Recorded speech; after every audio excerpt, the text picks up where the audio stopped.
I have been in Hong Kong for less than a day now. One of the first things you notice here is the much more permanent impact of the long British lease that they had on Hong Kong, and their willingness, I think, to embrace that history, whereas in China, that history reflects a deep cultural wound and humiliation.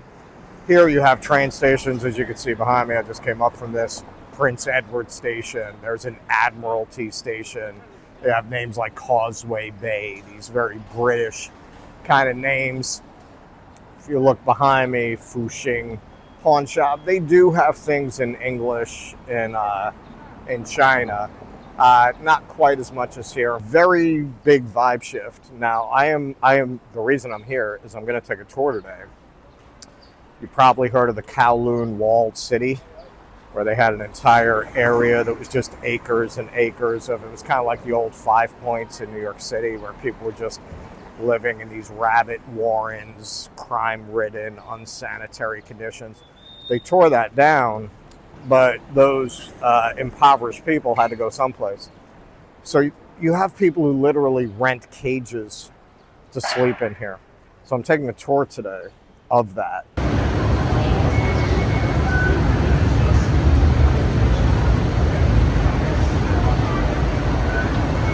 Hong Kong local, born and raised here. But before being a full-time tour guide, I'm actually a journalist. So this is the one in Hong Kong Island. This one is in Hong Kong Island. Another side, 565 square feet, which is around 56 square meters, will cost you 8 million Hong Kong dollar. 8 million Hong Kong dollar in Hong Kong Island side. So how about we live in Kowloon side then? This one, around 500 square feet, 50 square meters, will cost you 6 million Hong Kong dollar. So what about here? Cheaper, right? Here, this area looks cheaper. This one with elevator, just 300 square feet. We could not buy a bigger size in this area. Here is mostly around 300 square feet. This 300 square feet, which is around 30 square meters, will cost you 4 million Hong Kong dollar. So by combining this, I assume. And this is the poor part of town. Yeah, it's for rent. This too is for rent. Okay, so for a 200 square feet, it will cost you 12.5k, 12.5k. And you remember me for monthly rent. And you remember me, the average income is 22.5k. So how about bigger one, 338 square feet. Or 33 square meters will cost you 14.8k. So which means more than half of your salary will go to your rent. There's also people who are not earning the average, right? They're earning below average. So even for subdivided flat here, 140 square feet, which is around 14 square meter, will cost you 6,000 Hong Kong dollar. 6,000 Hong Kong dollar. And here 4,000, and this one is 5,000. 10 square meters, 100 square feet. What is the size? You can see that parking slot. So 100 square feet, 10 square meter is around that parking spot.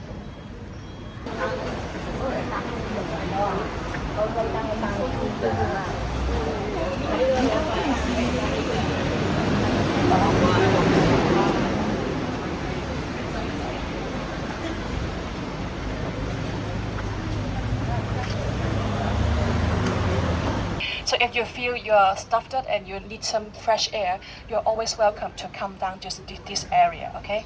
But I will explain on top, okay?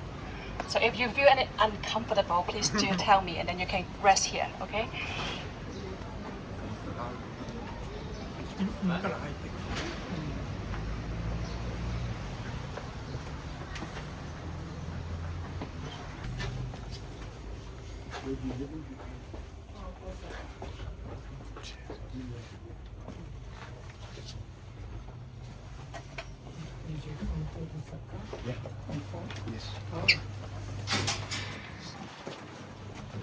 Yeah, try to squeeze in as much as possible here if you want. So here, the width is 10 meter, and the length is also 10 meter. making it here perfectly a 100 square feet, which is 10 square meter. This flat around 5,000 Hong Kong dollar, 5,000 Hong Kong dollar. So probably these flat will be for those who live below average income. They might be earning minimum wage here. And the minimum wage here in Hong Kong is 42.1 Hong Kong dollar per hour. So imagine if one worked for 10 hours a day and then 20 days a month, they will probably get around 8,500 Hong Kong dollar a month. A month. So for those who do not pay that much, they have another cheaper option, which is here, this one. This is the cage home. Okay. So this cage home will cost you around 2,000 Hong Kong dollar then. 2,000. And every time you sleep, you need to store all your belongings inside. Well, that's all you get for the money, just this. Yes, just this, like a youth dormitory. Yeah. If you go to Europe for the trip, you'll know the backpacker usually go for this kind of dormitory. But then this is a place for your whole life, for daily life like this. You see this picture show you around 6 cage home, and there's an elderly sitting in front. So probably this elderly is already retired, so he could got pension from government around 2,500 a month. So after spending 2,000 for a cage home, then he got 500 to sustain his daily life. So that's really hard, right? This one is actually a rooftop house. We build house even on the rooftop. So imagine in the summer outside 35 degrees. How hot will it be inside a rooftop house? Given that some could use iron to build a house, absorb all the heat, become 40 degrees inside. You're like a steamed chicken inside. So every daytime they will need to go to shopping mall or community center, spend a day and then go back home only at night. So this area is actually the landing area between 2 floors. When you walk from one floor to another floor, you will have a landing area, right? So even the landlord, you want to use every spaces. So they have the bed rented for this landing area. So people will sleep on that area. So imagine every morning and every night, they need to make up their bed. They need to clean up the area and then make the bed every night. So imagine cooking just next to your toilet. But that's the only option for them.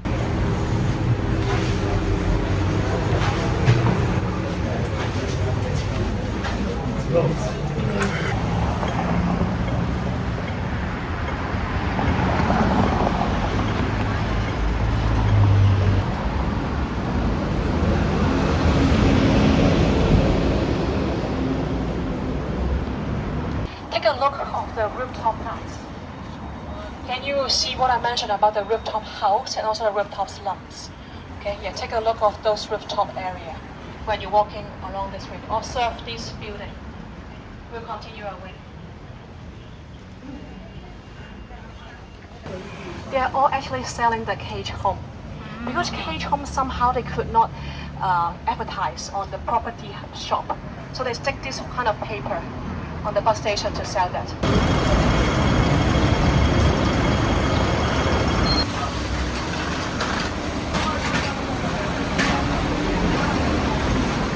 The prostitutes, mainly 80% of them, is actually from mainland China. Because after wartime, a lot of mainlanders come to Hong Kong to seek for better job opportunities. And some women may choose for prostitution as their job. But they can only come here with a work visa, which only allow them to stay here for 7 days. So they have 2 options. First, they could overstay, or they could work as much as possible.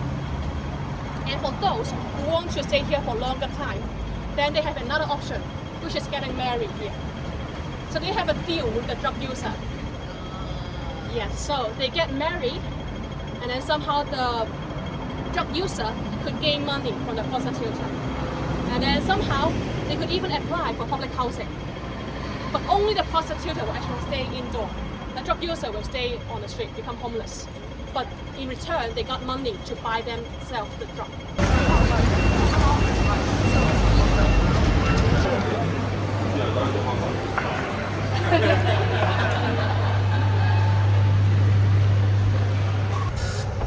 Oh, we are overloaded. This is an original.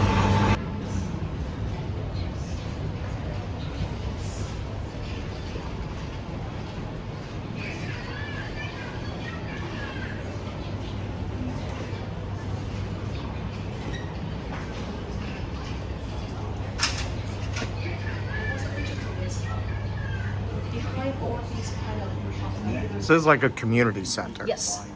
That mountain is actually what we call Lion Rock. Lion Rock. And Lion Rock is a very kind of significant feature in our city, because we always describe Hong Konger have a Lion Rock spirit, because Lion Rock oversee all the Kowloon side here, so could oversee all the people working hard in this city, fighting for their life. That's why we have the Lion Rock spirit to describe people living here. But that's also interesting that these are the real living conditions you will see.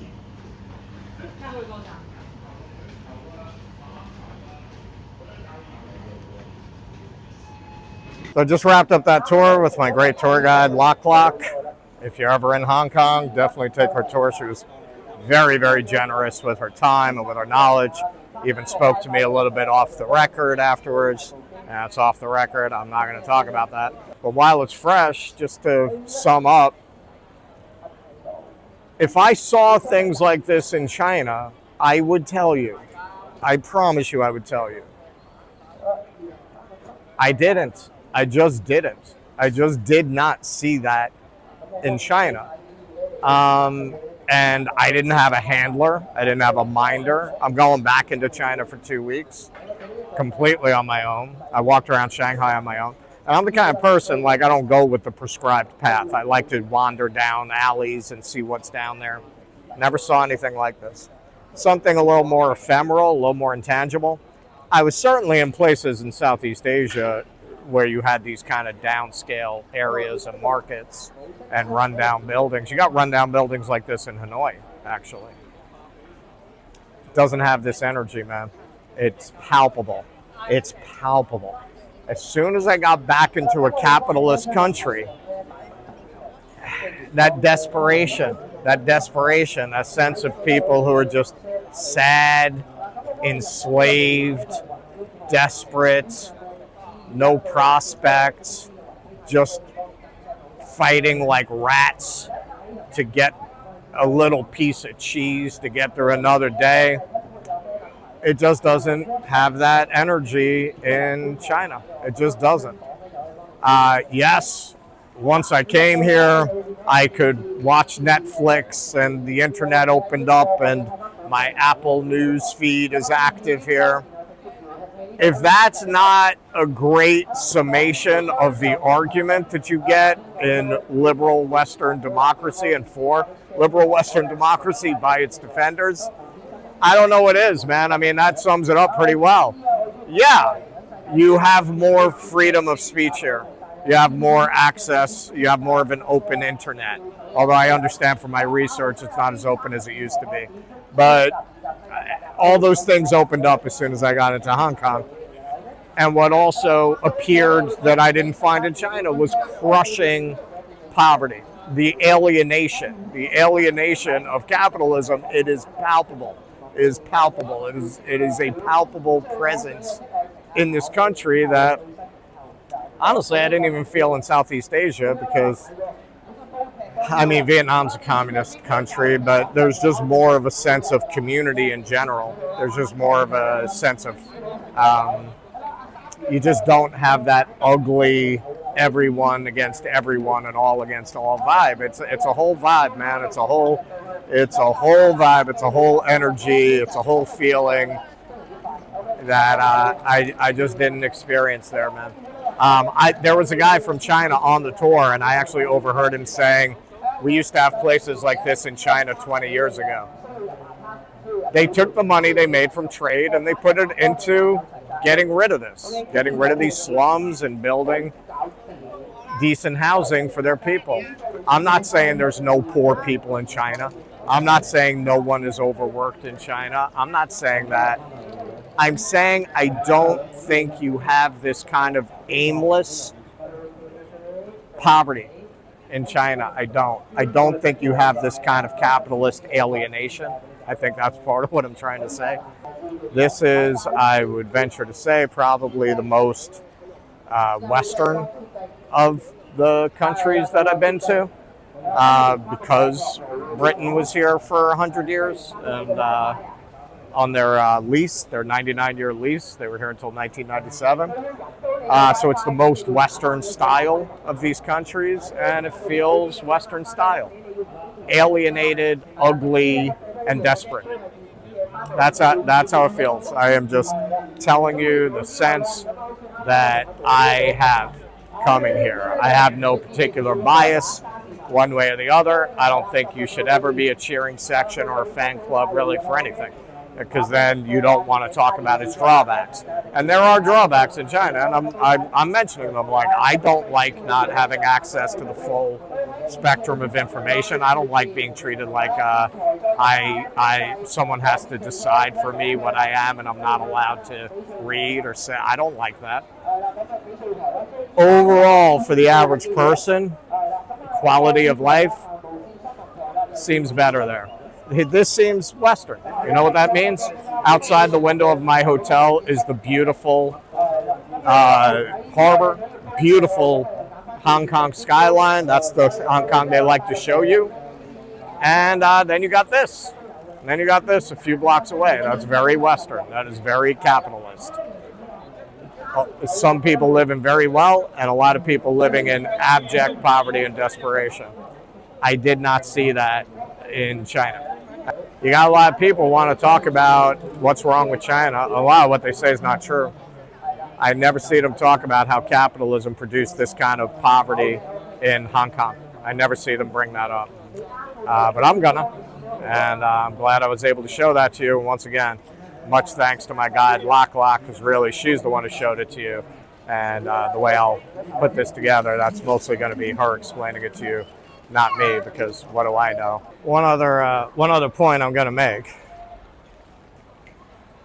The communists will very often argue that social democracy is not enough, that social democratic reforms are not enough, because in the end, the capitalists, if they're running things, they're going to create a world with gross inequality and poverty and labor exploitation.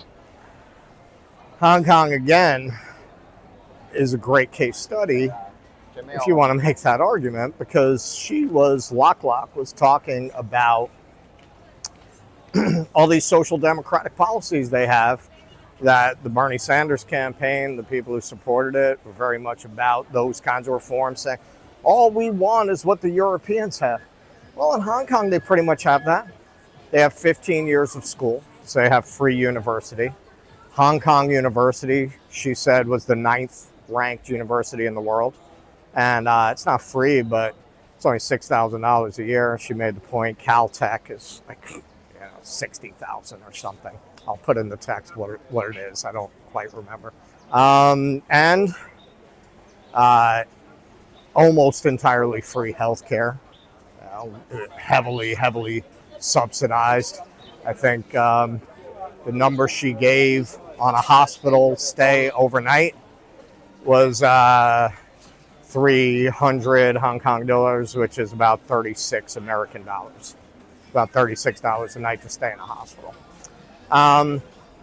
So they have most of the stuff that, and they have progressive taxation too. You know, if you have a very low income, you'll qualify for like 2% tax or 5% tax, or I'm not sure if they have no tax, but she did say that. So a lot of the things that the Bernie Sanders campaign was built on, Hong Kong has. And yet you have people living in cages who are paying 50% of their rent for 50% of their income for the privilege of living in a cage. Look at this, man. I did not see that in China. I just did not. That is the kind of thing I'm going to see every other block when I go home.